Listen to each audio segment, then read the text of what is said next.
আমাদের বাস্তু দোষ পায়, তখন আমরা নিরুপায় হয়ে ওই পুজো পাঠ হোমযজ্ঞ করে বাস্তুর কামনা করে আমরা বাস্তুকে কামনা করে তার পুজো পাঠ করে আমরা সফল পাই। কারণ পুজো পাঠ এটা আমরা সফল পাই। এক্ষেত্রে আমাদের পুরনো সময় থেকে যারা সাধনা করে গেছে তারা বাস্তু ক্ষেত্রে আমাদের কিছু বুঝিয়ে গেলেন। কখনো কখনো বাস্তু দোষ পায়, সেক্ষেত্রে আমরা গীতা পাঠ করি। আর গীতা পাঠ এবং চণ্ডী যেগুলো আমাদের মারা গেলে কিছু বাস্তু দোষ হলেন, সেক্ষেত্রে আমরা নিরুপায় হয়ে তার পেছনে অর্থ দিয়ে আমরা বাস্তুর কল্যাণ কামনা করি। আজকে যেটা আসছে সেটা হচ্ছে রাজ্যের মাঝে কেন যে বলিগুলো আমাদের রাজ্যের রানী আবড়ে যাচ্ছে, তাতে রাজ্যের কল্যাণ হচ্ছে না। কারণ যে মন্ত্র পাঠগুলো তিনি এই সমাজে ব্যাখ্যা দিচ্ছে, তাতে সমাজে মানুষ হয়তো গ্রহণ করছে। কারণ নিরুপায় হয়ে যদি ভাবা যায়, সবাই ক্ষেত্রে যারা বাস্তুর কামনা দিয়ে গেলেন, বাস্তু কল্যাণের কামনা তারা দিয়ে গেলেন, যাতে আমরা উপায় পাই। আজকে রান্নের রানী এসে সে উপায়গুলো আমাদের ধর্মের দেখিয়ে যাচ্ছে। সেখানে সমাজের বহু মানুষ দেখছে রানী উপদান আমাদের কিছু বোঝাচ্ছে। কারণ বাংলার মানুষ তারা নির্বিচারে তার উপদানগুলো শুনছেন বটে, কিন্তু বাস্তু কল্যাণের ক্ষেত্রে আমাদের কিছু হলো নিয়ম রুলস তারা ঋষিমণিরা রেখে গেছে, যেটা এটা শঙ্খচূড়। তাহলে এ দিয়েও আমাদের বাস্তুর উদ্ধার করা যায়। সেক্ষেত্রে হয়তো বিনামূল্যে আমরা তার জল বাস্তুতে দিয়ে যদি আমরা কামনা করি, তাতে কিন্তু আমাদের বাস্তুর কল্যাণ হয়। আজকে রাজ্যের অকল্যাণ যেটা রানী পুজো পাঠের ক্ষেত্রে আমাদের রাজ্যে বুঝিয়ে যাচ্ছেন বটে। কারণ এক একটা পাপ বৃদ্ধি ব্যাখ্যা তিনি করছেন বটে। যে শ্রীকৃষ্ণ কি বলেছিলেন, আরে তিনি ধর্ম সম্বন্ধে কি জেনেছে এই রানী। আজকে মহাপ্রভুকে নিয়ে তিনি হয়তো আবির্ভাব করেছে একটি জগন্নাথ মন্দির, আর তাতে কি বুঝেছে রাজ্যের পরিস্থিতি ভালো। আরে এই রাজ্যের দুর্ভাগ্য তো নেমে পড়েছে, যাতে রাজ্যের কল্যাণ তো হবে না। কারণ যখন বাস্তু দোষ পায়, সেক্ষেত্রে আমরা নিরুপায় হয়ে বাস্তুর কামনা করে আমরা বাস্তুকে উদ্ধার করি। আর রাজ্যের উদ্ধার যিনি ব্যাখ্যা দিচ্ছেন তাতে তো সফল হবে না। কারণ রাজ্যের মাঝে চলছে যেমন একটি রাজনীতির ম্যাচ, সেক্ষেত্রে ধর্ম তো সরিয়ে দিয়েছে। আজকে ধর্মের নামে নেতারা হয়তো ব্যাখ্যা দিচ্ছেন, কারণ রানী তিনি ব্যাখ্যা দিচ্ছেন অসাধারণ ধর্ম সম্বন্ধে। তার মনে হয় এটা নলেজ যেটা আজকের সমাজের ক্ষেত্রে। তাহলে তারা সমাজে যে সমস্ত ব্যাখ্যাগুলো দিয়ে গেলেন, তার ইতিহাস কিন্তু আলাদা ছিল। আর তারা গরিব আর মধ্যবিত্তর জন্য কিছু উপায় দিয়ে গেলেন, যেক্ষেত্রে আপনাকে বিনামূল্য আপনি আপনার বাস্তুকে রক্ষা করতে পারবেন। আজকে যদি দেখা যায় এই রাজ্যের মাঝে রানী এসে 14 বছরে, রামের ক্ষেত্রে 14 বছর বনবাস হয়েছিলেন, আর রানী সেটাও আজ ভারতবর্ষের আর বাংলার মাঝে কিছু দেখিয়ে যাচ্ছেন যে এই বনবাস আমরা বাংলার মানুষ, কারণ বনবাস রামচন্দ্র করেছিলেন। সময় যেতে দেবী সীতামা, সেটা আমরা জানি, তার অদ্ভুত ইতিহাস, সেটি আমি আসছি না। কিন্তু তাতে ভগবান রামের চোখে জল গড়িয়ে গেল। আর দেবী সীতামা তিনি তো জানতেন, কিন্তু তিনি জেনেও রাবণের কাছে তিনি লঙ্কায় চলে গেলেন। আজ এই রানী বাংলার মাঝে যে উত্তাল হয়েছে, ধর্ম সম্বন্ধে চিৎকার করছে। আরে সনাতন ধর্মকে উনি নিচ স্তরে দেখিয়ে যাচ্ছেন।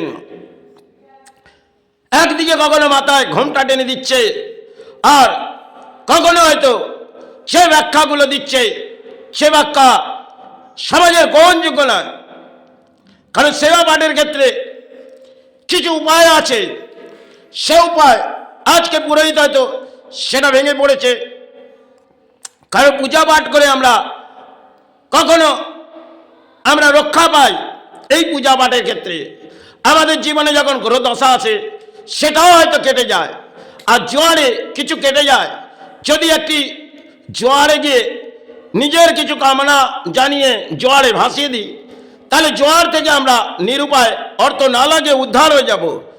আজকে বাংলার মাঝে যে জনগণ তাদেরকে এই জোয়ারের মাঝে ভাসিয়ে দিয়েছে এই নেতারা, সেখানে উত্তাল হয়ে পড়েছে রাজনীতি। আর এই রাজনীতির ব্যাখ্যাগুলো নেতারা দিচ্ছেন, আর তারাই তো ধর্মের দান দিচ্ছেন। সেবা চালাও, রানী এসে বাংলার মাঝে সেবার দান দিচ্ছে। আরে এই রাজ্যে চলছে পুতুল পুজো, সেখানে সমাজ জাগবে না। কারণ রানী তিনি এসে গেছে এই রাজ্যের মাঝে 14টা বছর হয়তো এই রাজ্যের রানী কাটিয়ে দিয়েছেন বটে, কিন্তু আজ রানীর ফুল এমনভাবে তিনি ফুটে উঠছে, সেটা বাংলা কেন সারা ভারত দেখছে।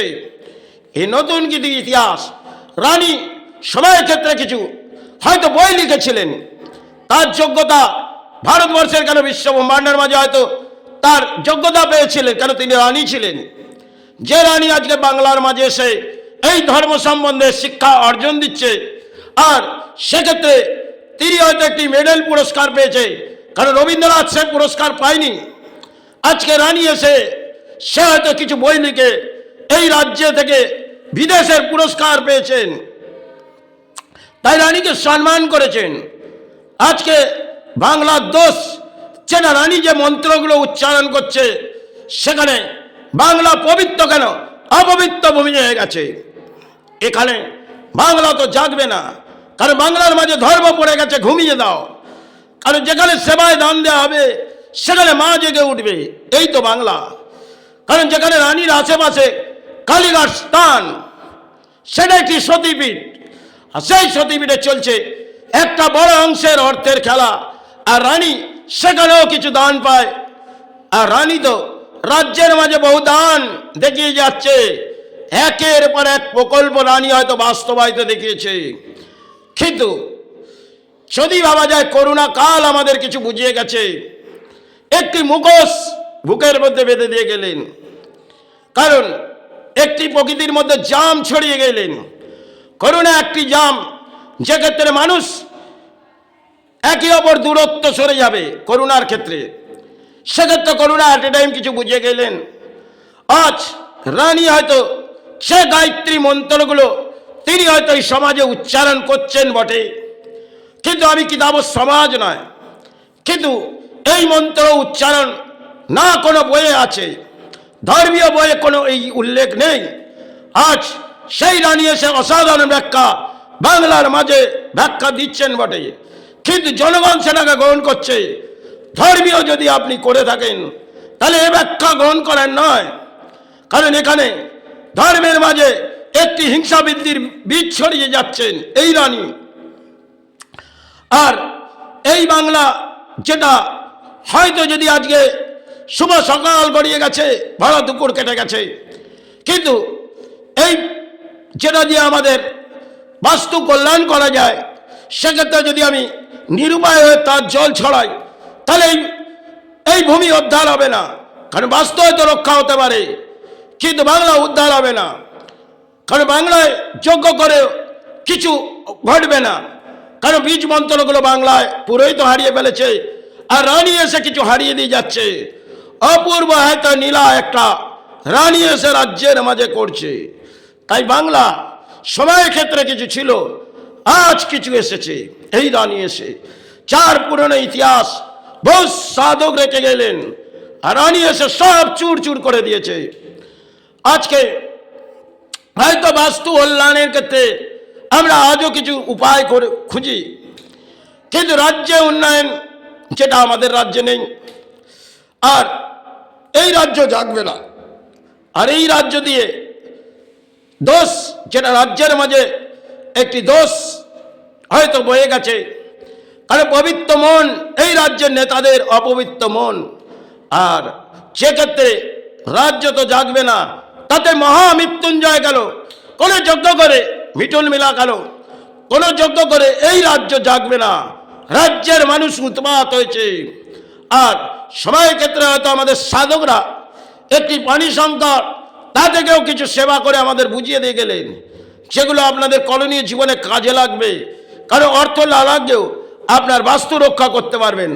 আজকে সেই দিয়ে যদি এই শঙ্খচূড় দিয়ে যদি আমি নিজের বাস্তু কল্যাণ কামনা করলাম, কিন্তু রাজ্যের কামনাতে হবে না, কারণ রাজ্যের মাঝে অপবিত্র বীজ, সেটা মানুষ হিংসা বৃদ্ধির মাঝে লড়াই করছে আর নেতারা জনজোয়ার ভাসাচ্ছে।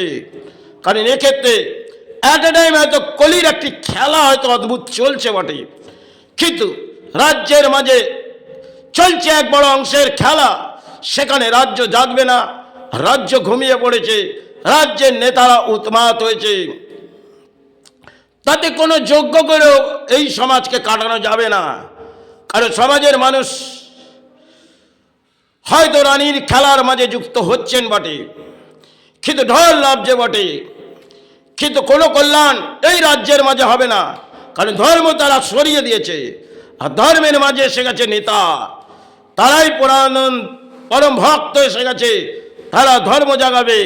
আর যে গায়ত্রী মন্ত্রগুলো তারা উচ্চারণ করে দেবী দুর্গার কেন সমস্ত সেবায় তারা আবির্ভাব করে যাচ্ছে।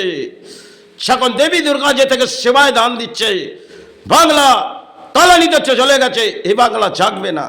তাই এই বাংলায় কোনো রকমভাবে এ থেকে উদ্ধার করা খুবই কঠিন, কারণ একটি পানি সংকর দিয়ে হয়তো বাস্তুক্ষেত্রে আমাদের সাধকরা দিয়ে গেলেন।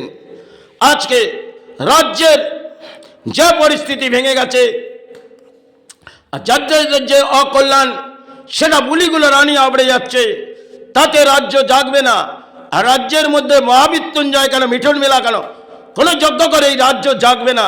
রাজ্য না গীতা পাঠ করে জাগবে, না ভগবত দিয়ে জাগবে। তাই ধর্মকে তলানিতে এই রানী পাঠিয়ে দিয়েছে, আর হয়তো ফিরে এই রাজ্য জাগবে না।